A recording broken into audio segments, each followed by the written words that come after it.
kali ini yaitu untuk mengikuti sosialisasi menebarkan pemahaman dan menerapkan pengalaman budaya positif. Puji syukur kehadirat Allah Subhanahu wa taala yang mana berkat rahmat-Nya kita masih diberikan kesehatan dan kenikmatan untuk dapat berkumpul di sini.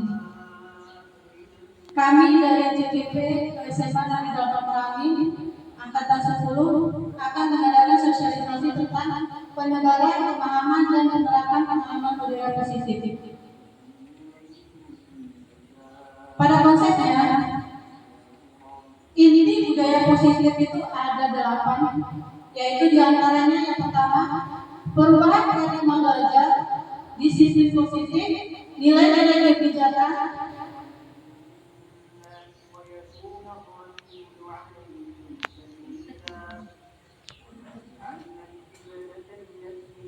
ya, yang pertama adalah perubahan paradigma belajar, kemudian disiplin positif, nilai-nilai kebajikan, kebutuhan dasar manusia, motivasi perilaku manusia, kemudian yang kedua adalah posisi kontrol, dan yang ketujuh adalah keyakinan kelas, dan yang kedelapan adalah segitiga restitusi. Itu merupakan konsep dari inti budaya positif.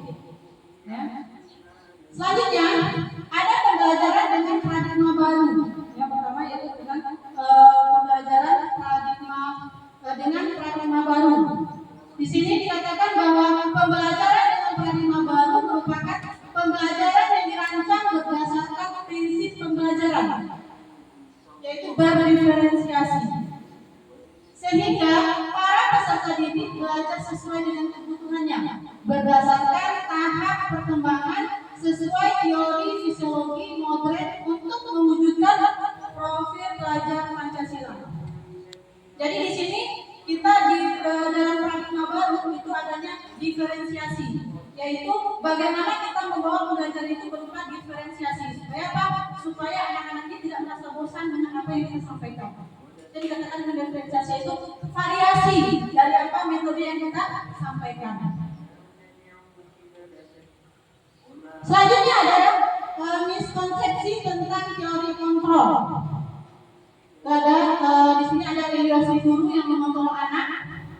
Kemudian di sana ada ilustrasi bahwa semua kekuatan positif negatif akan bermanfaat. Di dalam kita mengontrol anak di sini ilusi bahwa semua kekuatan positif efektif itu bermanfaat. Kemudian ada ilusi bahwa trik dan membuat rasa bersalah mampu membuatkan karakter. Kemudian ada juga ilusi bahwa orang dewasa berhak memaksa.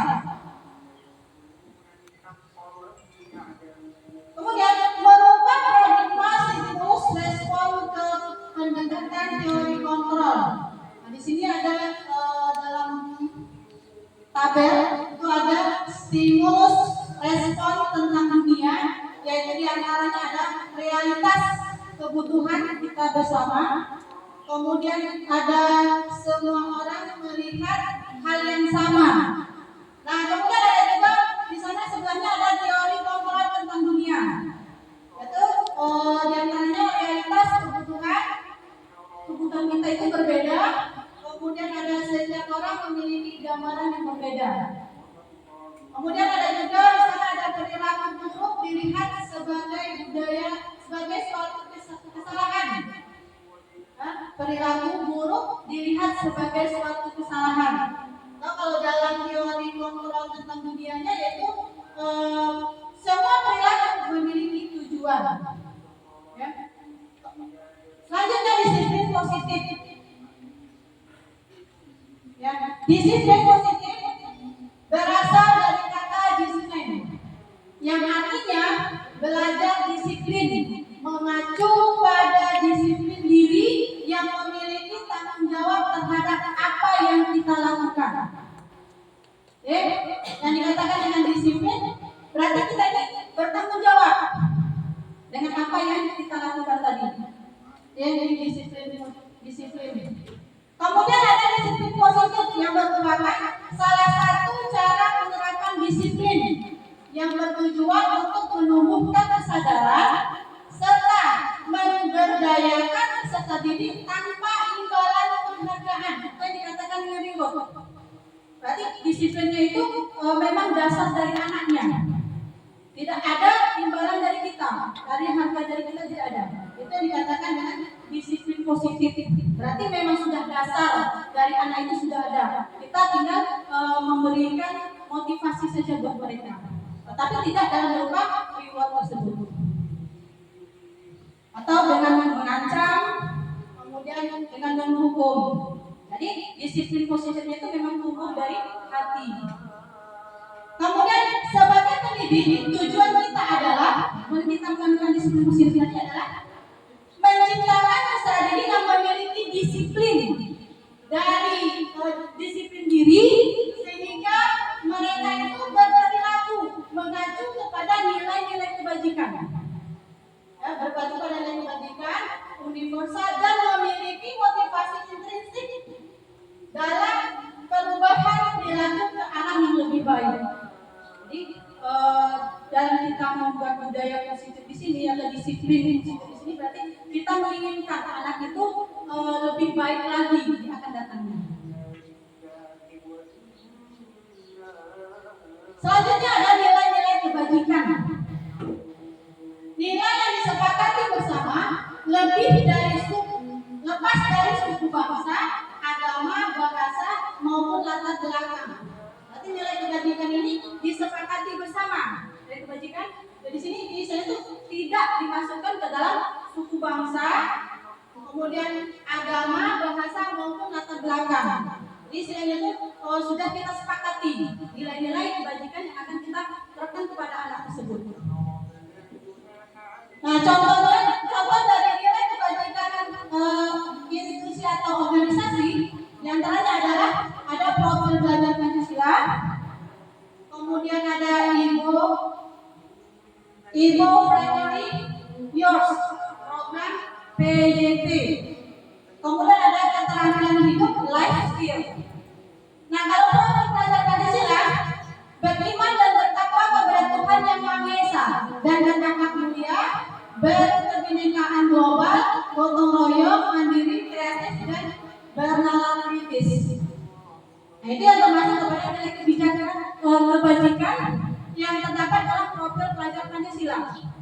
Kemudian kalau yang dalam PYP yaitu toleransi, rasa hormat, integritas, mandiri, menghargai, antusias, empati, keingintahuan, kreativitas, kerjasama, percaya diri dan kompeten.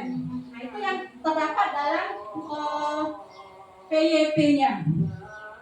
Kemudian kalau dalam keterampilan hidup atau life skill yang dikatakan yaitu dapat percaya diri. Berarti anak itu memiliki percaya diri, kemudian lurus hati, pendengar yang aktif, tidak merendahkan orang lain dan memberikan yang terbaik dari dirinya. Jadi dalam nilai-nilai kebajikan itu ada 3, yaitu ada profil pelajar Pancasila, kemudian ada PYP dan juga keterampilan hidup atau yang dikatakan dengan life skill.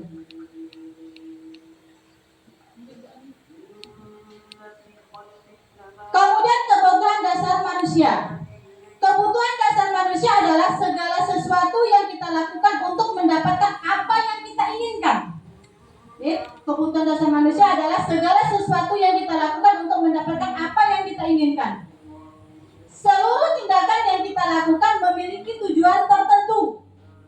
Dan semua usaha terbaik yang kita lakukan adalah dalam rangka agar kebutuhan dasar kita itu bisa terpenuhi. Jadi ada kebutuhan dasar yang terdapat pada diri manusia.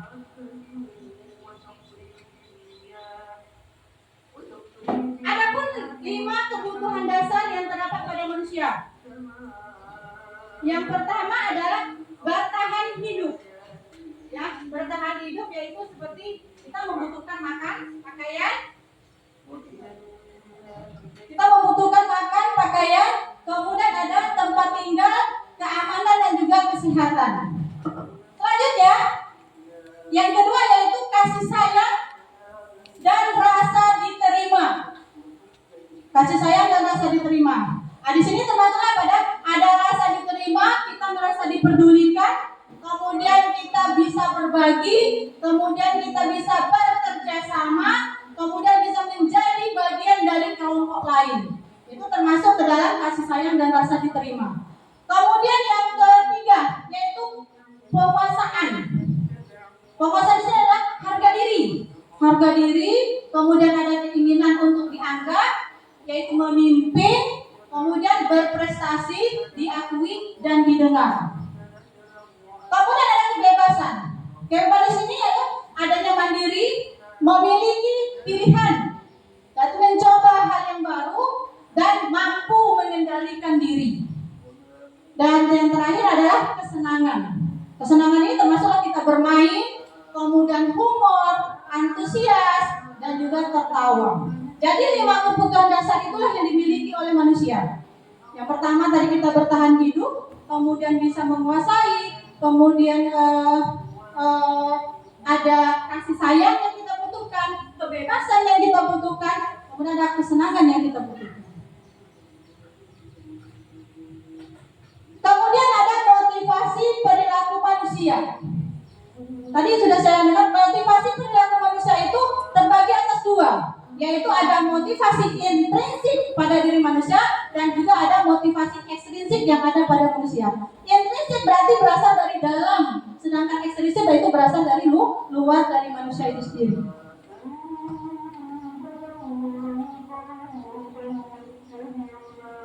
Nah, salah satu contoh motivasinya yaitu yang dari luar atau yang dikatakan motivasi intrinsik, yaitu pada adanya hukuman, kemudian ada konsekuensi dan juga ada restitusi. Kalau hukuman itu berupa tidak terencana atau tiba-tiba, kemudian kalau konsekuensi bisa dia berupa terencana atau disepakati, dan kalau restitusi adalah merupakan proses untuk menciptakan kondisi bagi murid untuk memperbaiki kesalahannya. Oke, itu dari saya. Untuk yang 5 posisi kontrol akan disampaikan oleh rekan kami kepada Ibu Parika kami silakan.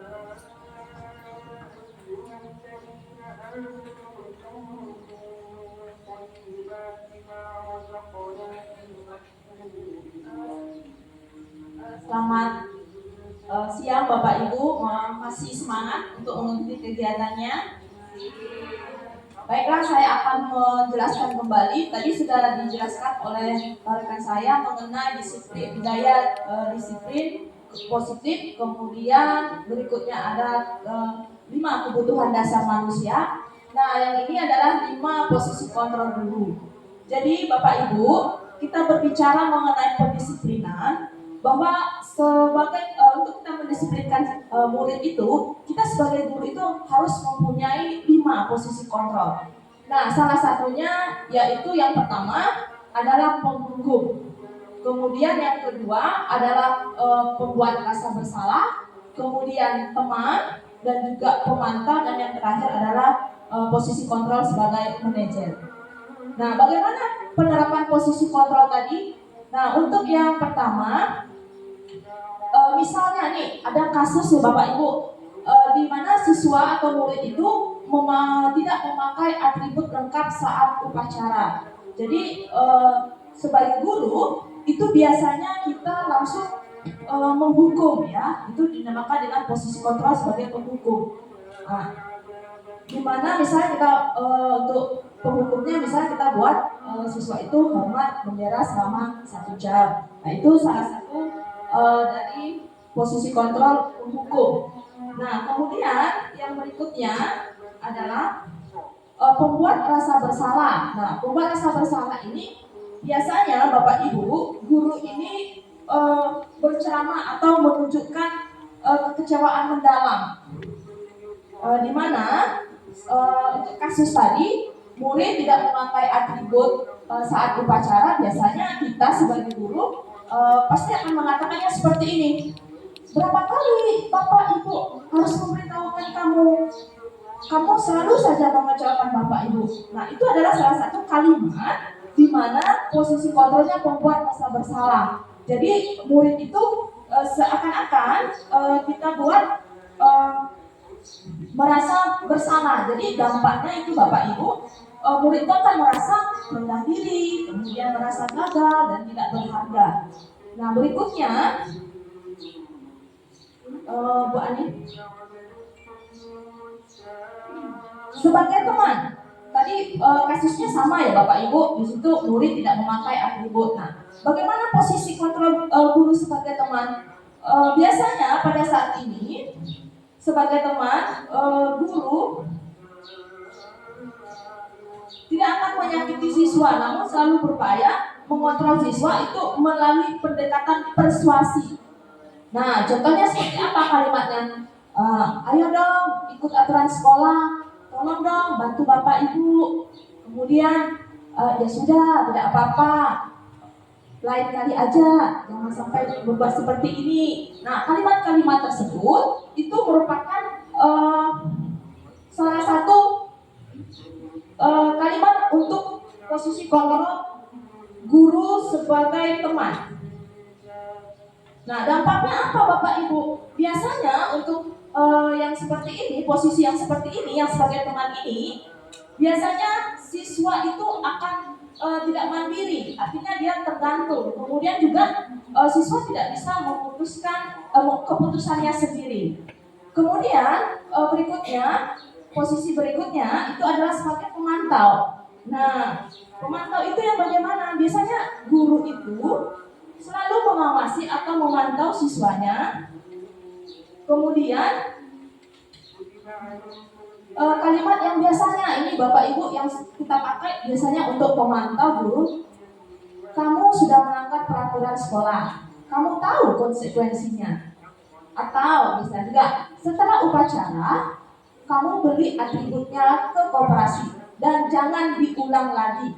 Nah, itu adalah salah satu kalimat itu yang sebagai guru pemantau. Nah, dampaknya apa Bapak Ibu untuk yang sebagai pemantau ini? Dampaknya pada siswa yaitu menitik beratkan pada dampak diri sendiri, di mana siswa itu hanya nantinya akan mendapatkan hadiah atau mendapatkan hukuman. Nah, yang terakhir, posisi yang terakhir ini adalah sebagai manajer, di mana posisi sebagai manajer ini guru biasanya berbuat sesuatu itu bersama-sama dengan siswa, atau juga guru bisa mempersilahkan siswa mempertanggungjawabkan perilakunya serta mendukung siswanya agar dapat menemukan solusi sendiri. Nah, kalimatnya biasanya Bapak Ibu, kalau untuk kasus tadi kita sebagai guru, sebagai di sini posisinya manajer, apakah kamu tahu kesalahan kamu? Kira-kira bagaimana kamu memperbaiki kesalahanmu? Nah, ini kalimat yang untuk guru sebagai manajer. Nah, Bapak Ibu, coba kita diskusi sebentar. Yang ini ada titik-titik ya Bapak Ibu. Nah, sekarang coba kita mulai dari ayolah lakukan demi Bapak Ibu ya. Nah, itu termasuk posisi kontrol yang mana? Tadi kan ada yang sebagai teman, kemudian sebagai pemantau, lalu sebagai manajer, kemudian pembuat rasa bersalah. Nah, yang untuk kalimat ini ayolah lakukan demi Bapak Ibu ya. Nah, itu termasuk ke posisi kontrol yang mana kira-kira? Saya menjawab Bu Panika. Oh ya, silakan. Kalau menurut saya dari kelima posisi kontrol tadi untuk ayolah lakukan demi Bapak Ibu, ini kayaknya lebih mengarah kepada posisi sebagai teman. Ya. Oke, terima kasih Bu Ani atas jawabannya. Sebagai teman yang lain Bapak Ibu ada yang berbeda misalnya tanggapannya? Sama ya? Oke. Kemudian yang kalimat ini, saya kecewa sekali dengan kamu. Nah, itu kira-kira Bapak Ibu maksudnya kemana?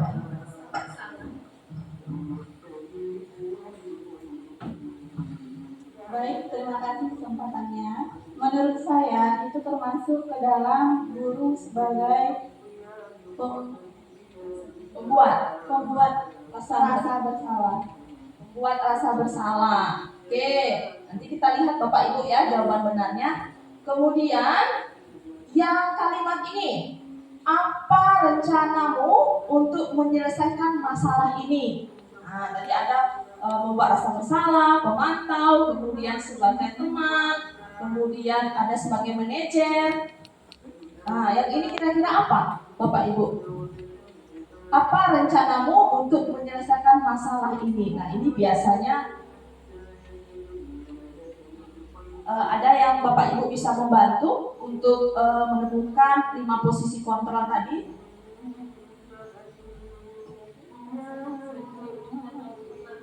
Gak apa-apa salah Bapak Ibu, nanti kita sama-sama memperbaikinya. Ya, bagaimana Bu Suci?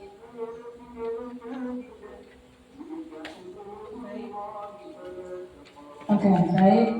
Yang untuk apa tadi Bu?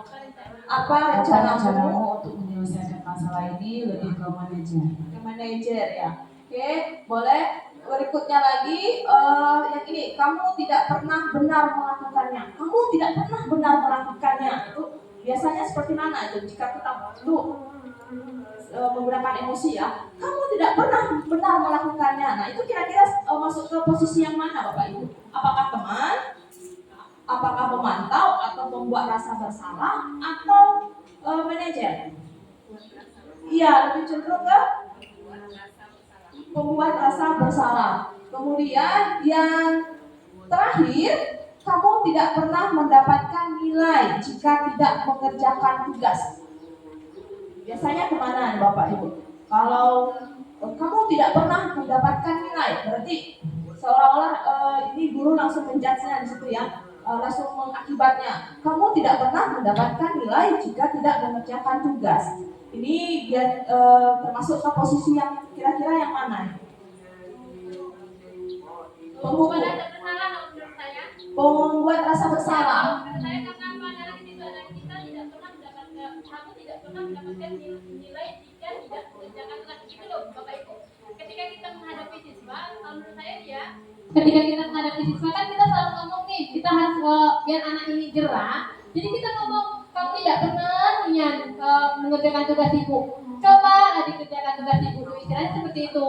Kalau menurut saya ini, kalau untuk kalimat tidak pernah mendapatkan nilai jika tidak mengerjakan tugas itu termasuk ke dalam posisi membuat rasa bersalah menurut saya, sehingga siswa itu merasa oh iya aku tidak aku belum mengerjakan tugas seperti itu Bapak Ibu. Terima kasih. Ya, baik, terima kasih, bagus sekali jawaban Bu Ani dan juga jawaban Bapak Ibu yang lain. Sekarang kita lihat mengenai yang posisi kontrol yang sebenarnya. Boleh Bu Ani? Oke, yang pertama tadi, ayolah lakukan diri Bapak Ibu ya. Itu kita posisinya sebagai teman. Kemudian, saya kecewa sekali dengan kamu, itu sebagai penghukum. Kemudian, apa rencanamu untuk menyelesaikan masalah ini sebagai manajer? Kemudian, kamu tidak pernah benar melakukannya. Itu tadi kita terbalik ya Bapak Ibu. Tadi kita jawabannya membuat rasa bersalah. Dari situ pemantau. Kemudian yang terakhir, kamu tidak pernah mendapatkan nilai jika tidak mengerjakan tugas, yaitu membuat rasa bersalah. Nah, inilah salah satu contoh dari 5 posisi kontrol. Kemudian untuk keyakinan kelas, bagaimana jika siswa melakukan kesalahan, nah bagaimana sikap seorang guru, nah itu akan dijelaskan oleh teman saya, silakan Bu Ani Fitriana.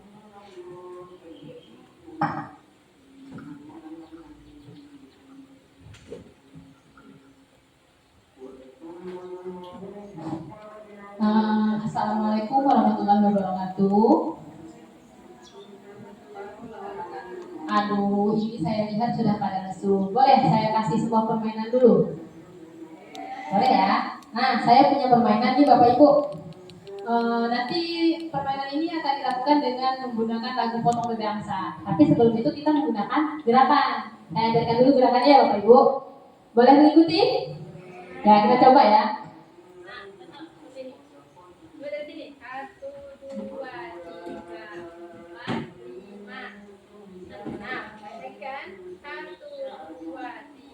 Kalau tadi sebelah sini, yang kedua sebelah sini. 1, 2. Bisa? Balik lagi. Coba? Bisa kita coba? Oke, kita coba ya Bapak Ibu. Nah, kita coba. Kalau misalkan dengan menggunakan lagu Potong Bebek Angsa, biar kita semangat dulu ya. Saya setel dulu pengakunya. Kita berdiri dah, Bu Ani. Boleh berdiri. Enaknya berdiri daripada duduk ya, biar semangat.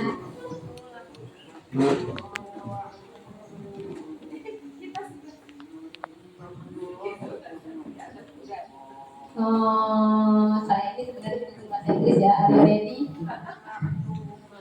Oke, siap? Tunggu lagi iklan.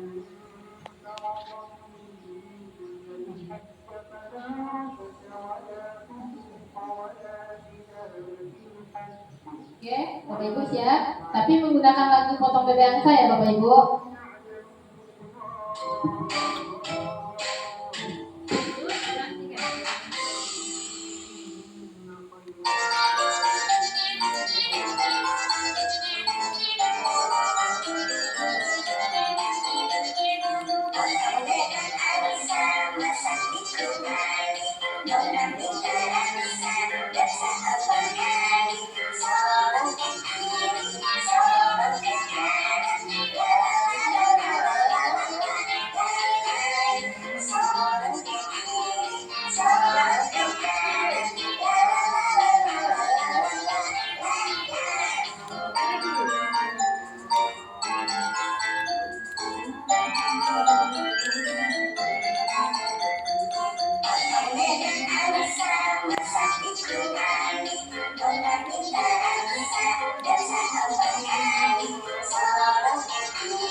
Oke, terima kasih. Bagaimana perasaannya Bapak Ibu?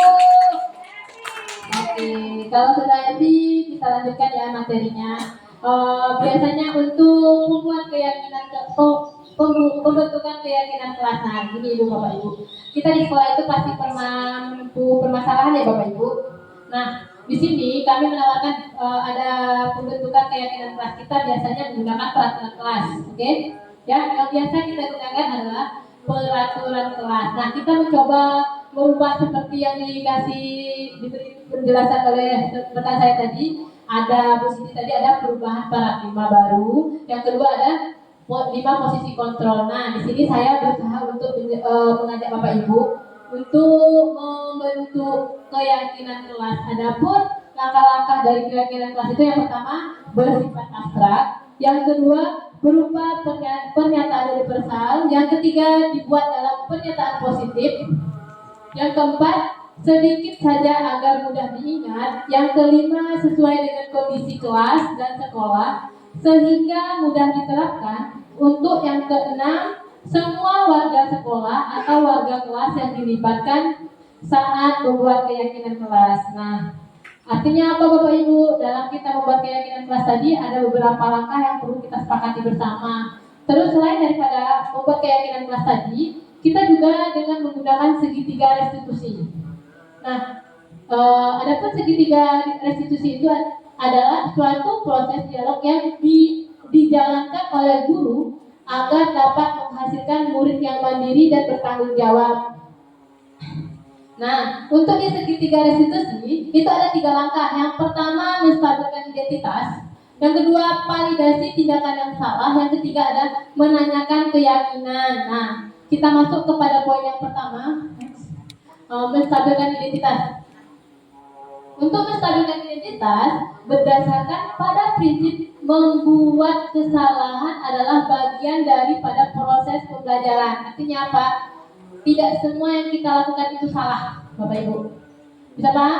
Nah, langkah di menstabilkan identitas yang pertama, berbuat salah itu wajar. Yang kedua, tidak ada manusia yang sempurna. Yang ketiga, Bapak Ibu juga pernah melakukan itu. Terus yang keempat, Ibu Bapak tidak mau mencari siapa yang salah, tapi Ibu Bapak ingin mencari solusi dari permasalahan ini. Yang kelima, kamu berhak merasa begitu. Itu kalimat-kalimat yang bisa kita ajukan untuk menstabilkan identitas Bapak Ibu. Untuk yang berikutnya, validasi tindakan yang salah. Nah, untuk validasi tindakan yang salah berdasarkan pada prinsip setiap perilaku berupaya memenuhi suatu kebutuhan tertentu. Bisa seperti ini Bapak Ibu kalimatnya. Yang pertama, misalkan nih ada anak yang berbuat salah ya, kita bisa menanyakan seperti ini. Kamu pasti punya alasan untuk melakukannya. Yang kedua, padahal kamu bisa melakukan yang lebih buruk dari ini. Terus yang ketiga, bisa lagi kita menggunakan kalimat ini, kamu patut bangga karena telah melindungi sesuatu yang penting bagi kamu, tergantung kasus yang akan kita hadapi Bapak Ibu. Terus ada yang keempat, kita bisa menggunakan kalimat ini, kamu melakukannya karena mempertahankan sesuatu yang penting bagimu. Next, berikutnya. Adapun yang ketiga, menanyakan keyakinan. Nah, kalau untuk menanyakan keyakinan anak, berdasarkan pada prinsip teori kontrol bahwa pada dasarnya kita termotivasi secara intrinsik ya untuk menanyakan keyakinan ini. Adapun kalimat yang bisa kita gunakan Bapak Ibu, apa keyakinan kelas kita? Kan kita membuat kesepakatan kelas atau keyakinan kelas ya. Yang kedua, nilai-nilai apa yang telah disepakati bersama.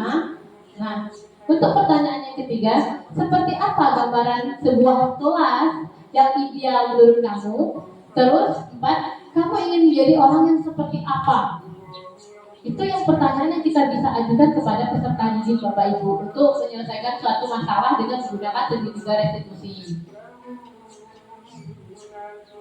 Oke Bapak Ibu, kira-kira dari penjelasan rekan saya tadi, yang pertama, kedua, dan yang ketiga, Ibu Parika, Ibu Siti dan saya, adakah Bapak Ibu yang masih merasa kurang jelas atau kurang paham?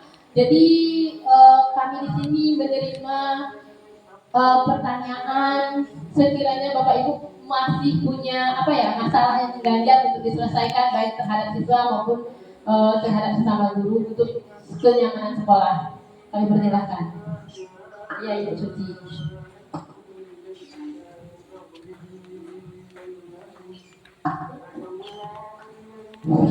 Baik, terima kasih untuk kesempatan yang telah diberikan. Saya di sini akan memberikan satu pertanyaan kepada Ibu di depan ini. Kenapa kita harus menerapkan budaya positif di sekolah? Itu yang menjadi satu pertanyaan untuk saya. Kenapa? Baik, terima kasih. Setelah pertanyaan dari Ibu Suci, apa pertanyaan dulu ditampung atau langsung dijawab? Ditampung dulu, oke? Ada lagi yang mau bertanya? Oh, Ibu Susanti boleh? Boleh. Ibu Susanti apa Bu Sugi dulu? Bu Sugi dulu ya? Boleh. Berarti kita tampung dulu pertanyaannya Bapak Ibu. Bismillahirrahmanirrahim. Di sini saya mau bertanya mengenai bagaimana cara menunjukkan keyakinan kelas. Ada lagi Bapak Ibu? Bu Santi dulu.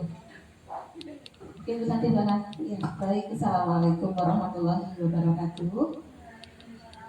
Saya cukup merasa menarik dan terdidik ketika tadi ibu-ibu CGP di depan membahas tentang 5 posisi guru, dan tentunya sebagai seorang guru, terlebih sebagai wali kelas, hal-hal yang diceritakan di depan itu sangat relate dengan posisi kita sehari-hari. Yang ingin saya tanyakan, terkadang kita menghadapi beberapa karakter siswa atau peserta didik yang berbeda-beda, dan terkadang mungkin secara tidak sadar kita sudah menerapkan atau memposisikan diri kita sebagai 5 posisi kontrol. Nah, yang ingin saya tanyakan, bagaimana kadang kita menyesuaikan posisi terbaik kita dari kelima posisi itu yang disesuaikan dengan karakter anak. Perbedaan karakter anak itu kira-kira cara terbaik apa yang harus kita lakukan supaya kita bisa, posisi kita itu tepat dan kita bisa memberikan perubahan yang baik terhadap siswa kita. Oke, terima kasih Bu Santi atas pertanyaan. Ada lagi? Gimana Bu I? Jadi pertanyaan atau next? Bu Ibu Brenda boleh? Silakan. Baik, Assalamualaikum warahmatullahi wabarakatuh. Mirip dengan pertanyaan Bu Santi. Di sini tadi kan guru memiliki 5 posisi kontrol. Yang pertama itu ada sebagai penghukum, pemantau, kemudian manajer, teman, dan membuat rasa bersalah. Nah, yang mana kelima ini terkadang memang sering kita terapkan di kelas, tapi yang ingin saya tanyakan, dari 5 posisi ini, kira-kira mana yang paling bagus untuk kita terapkan kepada peserta didik kita? Terima kasih. Oke Bu I, terima kasih. Berarti dari kelima posisi kontrol, wah hampir mirip ya pertanyaan Bu Santi sama pertanyaan Ibu Mainah, yang mana tadi Bu Santi menanyakan kalau menghadapi karakter siswa kita menggunakan posisi kontrol yang mana yang seharusnya kita pergunakan. Kalau untuk Bu I, dari kelima posisi kontrol ini sebagai seorang guru yang paling bagus posisi yang mana? Ya terima kasih Ibu. Tunggu sebentar Bapak Ibu. Jawab dulu pertanyaan Bu Siti mungkin.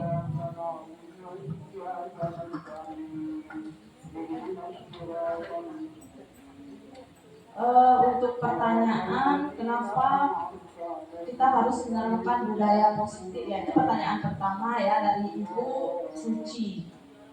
Oke, silakan Bu Siti yang ingin menjawab. Baik, saya akan coba untuk menjelaskan. Tadi kita tahu bahwa budaya positif merupakan nilai keyakinan universal yang terdapat pada yang bisa kita terapkan di sekolah, yang harus kita terapkan di sekolah. Berarti dalam budaya positif adalah bagaimana anak itu terbiasa untuk melakukan hal yang positif. Ya, kita membiasakan anak untuk melakukan hal yang positif, seperti kita biasakan dia untuk bersalam-salaman. Pada saat datang, kita membudayakan dia untuk bersalaman. Jadi yang kita terapkan di sini, jadi tadi Bu Suci mengatakan bahwa kenapa kita harus menggunakan budaya positif di sekolah. Itu tadi karena dalam budaya positif itu terdapat nilai-nilai positif yang bisa kita terapkan kepada anak yang akan menumbuhkan karakter anak itu sendiri. Jadi dengan kita menyampaikan atau menerapkan budaya positif, di sana kita sudah tahu bisa menumbuhkan karakter anak. Bagaimana dia bisa terbiasa dengan apa yang ada di sekolah kita. Pokoknya tadi kita biasakan untuk yasinan setiap hari Jumat. Jadi anaknya sudah terbiasa. Kenapa? Sudah ada budaya positif kita tadi untuk yasinan setiap Jumat.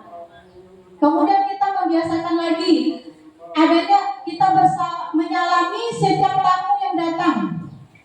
Itu budaya yang kita berikan kepada anak, budaya positif yang kita terapkan kepada anak. Nah, anak akan terbiasa. Disitulah tumbuhnya karakter anak tadi, karakter yang baik atau karakter yang positif terhadap diri anak tersebut. Disitulah mengapa kita menerapkan budaya positif di sekolah. Agar apa? Tumbuhnya karakter, nilai-nilai yang baik terhadap anak itu sendiri. Gitu.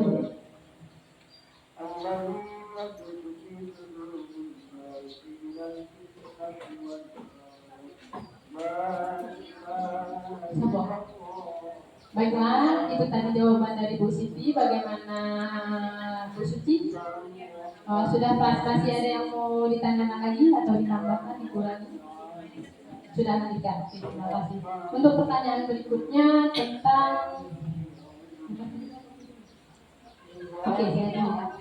saya akan menjawab pertanyaan dari Bu Suci yang menanyakan bagaimana cara mewujudkan keyakinan kelas tadi kan.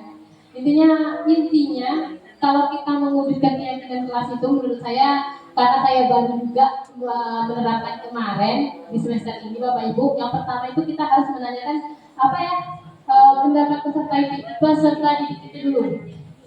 Nah, yang pertama kita menanyakan pendapat peserta didik itu, mereka ingin sekolah itu seperti apa, kelas itu seperti apa, sehingga bobot mereka betah terhadap kelas yang ada atau pembelajaran yang kita berikan. Nah itu Ibu, langkah yang pertama. Yang kedua, dari pendapat siswa tadi kita mengubah ke dalam keyakinan positif. Contohnya ya Bu, menjaga kebersihan, nilai positifnya apa gitu kan? Saling menghargai, boleh. Kalau menjaga kebersihan berarti kita menginginkan sekolah yang bersih gitu. Kalau misalkan saling menghargai sesama guru, Artinya nilai positifnya apa? Menghargai pendapat, gitu seperti itu. Tidak datang terlambat, kita rubah dalam bentuk disiplin seperti itu. Bisa pahami terus langkah berikutnya? Langkah berikutnya dari tadi sudah menyiapkan kelas, kita mengecek dan menyepakati keyakinan kelas itu. Kira-kira keyakinan kelas yang mana saja yang bisa kita pakai, gitu. Contoh, apa tadi? Salah satunya tadi disiplin. Terus bertanggung jawab, apalagi pokoknya nilai-nilai yang bahasanya itu tidak terlalu panjang, tapi maknanya sesuai dengan kelas yang kita inginkan seperti itu. Selanjutnya setelah kita menyepakati itu tadi, kita menandatangani kontrak bersama dengan siswa. Jadi kita membuat kesepakatan, Ibu.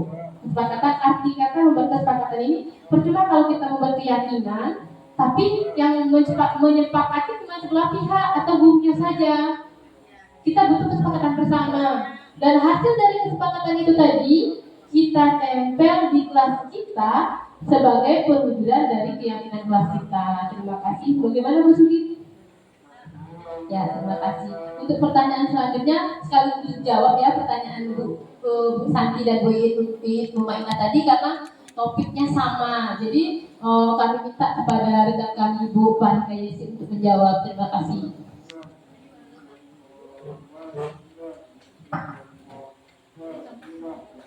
Baik, terima kasih atas pertanyaannya. Super sekali pertanyaan tadi dari Ibu Susanti dengan Bu Maina. Pertanyaan tadi, Bu, bagaimana seharusnya kita sebagai guru ya memperlakukan siswa dengan 5 posisi kontrol tadi? Itu pertanyaan dari Bu Santi. Kemudian pertanyaan Bu Iit, apa yang kita sebagai guru itu posisi kontrol mana yang harus kita pilih gitu, yang lebih tepatnya? Baik Bapak Ibu, untuk mendisiplinkan murid itu sangat dilema sekali. Biasanya yang sering kita lakukan itu adalah posisi kontrol pemukul atau pembuat rasa bersalah. Nah, kita sebagai guru sesuai dengan filosofi Ki Hajar Dewantara bahwa untuk siswa itu atau murid itu mempunyai suatu keunikan sendiri. Nah, kita sebagai guru bagaimana agar siswa tadi bisa merasa nyaman, aman itu di sekolah. Nah, jadi bagaimana pembelajaran yang berpihak kepada murid tadi. Nah, itu salah satu petunjuknya ya. Nah, posisi kontrol mana yang harus kita pilih? Nah, posisi kontrol yang harus kita pilih dari yang itu lebihnya ke manajer. Di mana posisi kontrol sebagai manajer itu adalah kita sebagai guru di mana itu berbuat sesuatu itu bersama dengan siswa dan kemudian mempersilahkan murid itu mempertanggungjawabkan perilakunya atau mendukung murid agar dapat menemukan solusi atas permasalahannya sendiri. Tetapi di sini kita sebagai guru di situ menuntun ya Bapak Ibu. Kemudian bagaimana dengan siswa atau murid yang sudah atau sering melakukan kesalahan yang berkali-kali atau yang kesalahan yang sama? Nah, hal yang kita lakukan adalah kita bisa menerapkan di situ restitusi. Restitusi ini bukan hukuman, ya, tetapi restitusi itu seperti yang kita sudah dijelaskan tadi.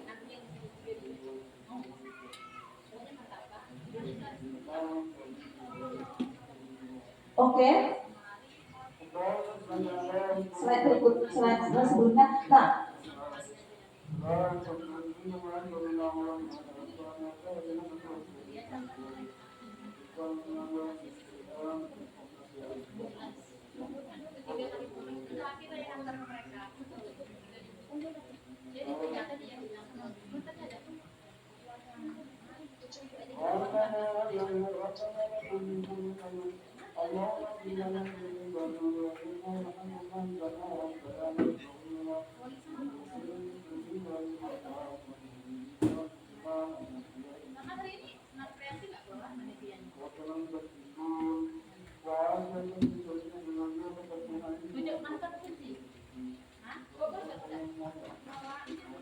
Oke, maaf Bapak Ibu. Nah, restitusi itu tidak menghukum, tetapi dia mengajak siswa untuk bersama-sama. Nah, bagaimana tindakan untuk restitusi? Kita bisa menerapkan itu dengan cara segitiga restitusi. Boleh di slide-nya Bu Siti untuk segitiga restitusi. Nah, segitiga restitusi ini bagaimana Bapak Ibu? Ini sangat bagus sekali kita terapkan kepada murid kita sendiri, di mana prosesnya yang pertama itu kita adalah menstabilkan identitas di sini. Pertanyaannya apa menstabilkan identitas? Di situ kita tidak langsung menghukum, tetapi kita menanyakan dulu. Kita memberikan prinsip bahwa suatu kesalahan itu adalah proses pembelajaran. Nah, kalimatnya di sini bisa Bapak Ibu pakai, misal berbuat salah itu wajar. Tidak ada manusia yang sempurna. Nah, itu adalah salah satu langkahnya. Kemudian setelah kita menstabilkan identitas, kita juga bisa tindakan berikutnya adalah validasi tadi. Validasi di sini kita berupaya untuk memenuhi apa kebutuhan yang kurang. Tadi sudah dijelaskan oleh Ibu Siti tadi, ada 5 kebutuhan dasar manusia. Nah, di sini kita berupaya mendekatkan diri apa kebutuhan dari murid itu sehingga dia melakukan kesalahan itu. Nah, kemudian tindakan berikutnya adalah baru kita menanyakan keyakinan. Nah, ini tadi Bapak Ibu untuk menerangkan keyakinan itu bisa kita lakukan. Jadi keyakinan itu adalah suatu kesepakatan bersama dan sama-sama nanti murid itu bertanggung jawab untuk ada nilai-nilai kebajikan di dalamnya. Jadi murid itu bertanggung jawab untuk melakukan apa yang sudah disepakati atau diyakini bersama-sama. Nah, tetapi ini tidak bersifat memaksa. Ini adalah bersifat tadi itu secara dari murid itu sendiri. Nah, demikian penjelasannya. Baik, bagaimana Bu Santi untuk tadi bahwasanya apa tadi untuk menentukan keyakinan posisi yang mana tadi yang bagusnya sebagai seorang guru tadi sudah dijelaskan sama Bu Panika. Bagaimana Bu dan Bu Santi? Jadi intinya semua dari 5 posisi kontrol tadi itu bagus dipergunakan oleh untuk guru ya. Tapi tergantung dari tergantung dari kesalahan anaknya itu di mana gitu. Bisa paham ya? Nah, oke, kalau sudah ada lagi yang mau bertanya Ibu-ibu? Bapak-bapak, sudah cukup? Sudah cukup kira-kira? Kalau sudah cukup, oke. Saya ucapkan terima kasih atas partisipasi Bapak Ibu hadir di acara kami hari ini. Kepada Tuhan saya mohon ampun, kepada Bapak Ibu saya juga mohon maaf kalau ada kata-kata yang saya salah. Saya akhiri pertemuan kita hari ini. Wassalamualaikum warahmatullahi wabarakatuh.